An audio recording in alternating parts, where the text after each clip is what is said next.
Now, let's see what do you mean by a product. According to Philip Kotler, who is an economist and a marketing guru, a product is more than a tangible thing. A product meets the needs of a consumer, and in addition to a tangible value, this product also has an abstract value. Now, let's see 5 product levels. First one, core product. This is the basic product, and the focus is on the purpose for which the product is intended. For example, a warm coat will protect you from the cold and the rain. The more important benefits the product provides, the more that the customers need the product.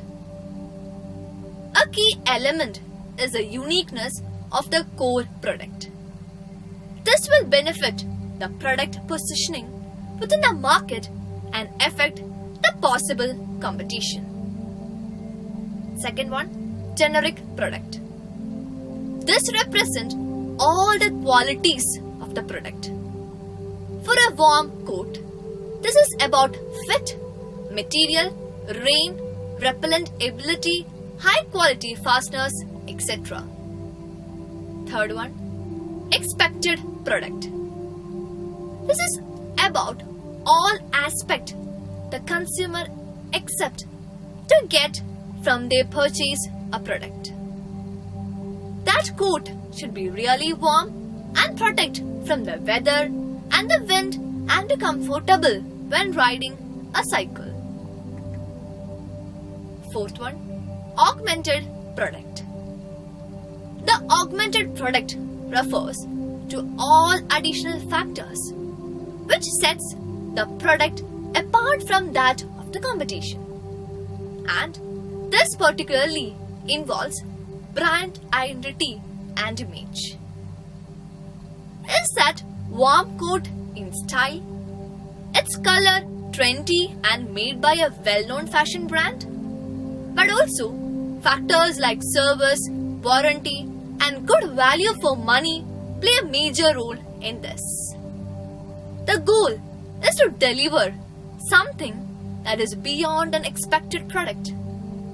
It's the translation of the desire that converted into reality. And the next one, potential product. This is about augmentations and transformations that the product may undergo in future.